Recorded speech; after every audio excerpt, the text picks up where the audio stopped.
Kadangi atėjo pačios gražiausios metų šventės, pagalvojau, kad pati geriausia dovana yra geras juokas, todėl sugalvojau 5 būdus, kaip prajuokinti draugą. Važiuojam! Jeigu draugas turi rūsį, pasirūpinkite draugo rūsio saugumu ir apsaugokite jį pasinaudodami Iron Golemus. Tuomet sugalvokite draugui kokį kliūčių ruožą arba paslėptą lobį, kuriame jis ras visiškai tuščią čestą.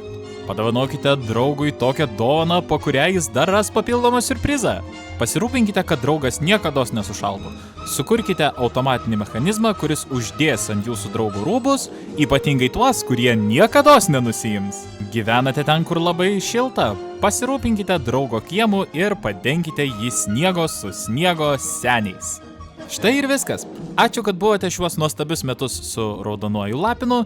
Prižadu tikrai, kad dar susitiksime daug kartų 2025-aisiais. Linkiu gražių švenčių ir sakau ate ate.